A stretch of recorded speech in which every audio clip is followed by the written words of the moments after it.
Okay, I started working on this old RME DB23 active preselector. I call it active because it is.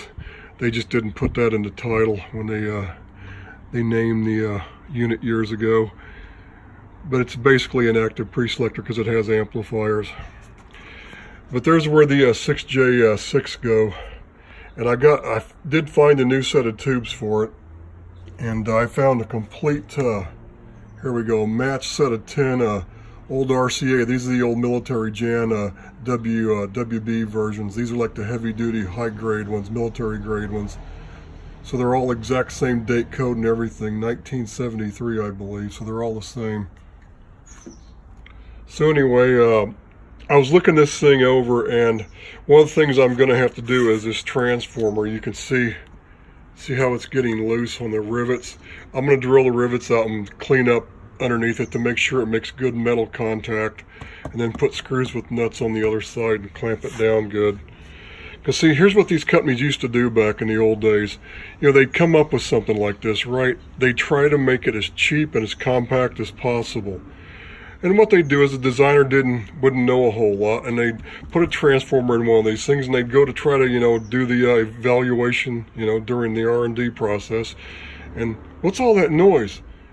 And then somebody walk along and go, hey, you can't do that. That's too close to everything. So what they do is they'd go back and they'd have to put a metal shield over the transformer, which is what's happened in this case. Anyway, and then there's one more thing I see, the on and off switch here on the front. See where the wires are? Well, I've looked underneath on this thing, and they literally have no AC filtering on the AC line at all. There's no caps going to ground. There should be some disc caps going to ground at each terminal. And I'm looking at this, and this is another mistake they made years ago. Well, look how close those wires are, that AC line is to the tube. I mean, if they'd used bayonet shells and had the shields over the tubes, okay, but they didn't do it. So this is going to require some caps down the ground. I'll probably put them on the other end of it, but it's still, there should be something here. I may actually put a smaller on and off switch on here. But it's still got to be the selector, like the switch type back and forth like the knob. It can't be the up and down switch. It needs to match the other knob on the other side like everything else, like it did originally. But that's what I got to do on that too. And like I said, I'm going to fix all this. I'm going to drill the rivets out, filter that AC line because it's so close to the darn tube. And I want to add gear reduction on this darn variable capacitor. The value of this V-cap is not very big. It's just a dual V-cap. And I'm like, I could use a more modern cap that would take up about a fourth of that space. It would also be dual. And then I'd have more room, And I'm like, I could move it back, put like a gear reduction thing mounted right there on the front. And that's one possibility I might look into. So, but it could really use gear reduction, and I'm serious. I mean, it works great, but it's just, the Q is so tight, it's just too tight of an adjustment.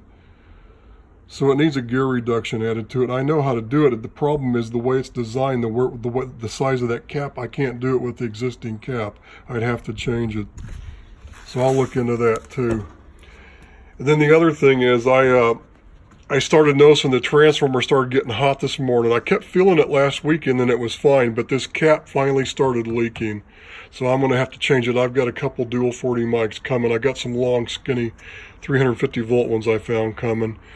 And I'm like, yeah, do I want to leave the old selenium rectifier in there? Most people change these, and I'm like, the only reason I'd want to change it is to get some more space so I could kind of move all these wires around and make everything better like should have been originally. Because the way they have some of this laid out, I mean, look at this. Here's the one, this is that's the input line. Look what they did to the input line if you're using like twin lead for an antenna. It's going all the way around all this other crap, all the way up here. And then the one on the other side is like a lot shorter. Well, they should have run the thing like up over here, the shortest route they could find. So if you get all this other junk, this other stuff out of the way, you'd have more room to shorten that up, and it'd just be nicer and cleaner and have, be less likely to pick up any interference. But I'm going to do that, and there's some of these resistors here, and I'm going to have to change them. There's a couple of them that are out of value now, and they're deteriorating. So I'm going to go through and I'm going to change the components that need to be changed. And I'll probably put these coupling caps, they use 10% caps. Why? On a balanced amplifier like this, you want a precision cap. So I'm going to put 1% caps to couple everything across like it's supposed to be. Get it tighter.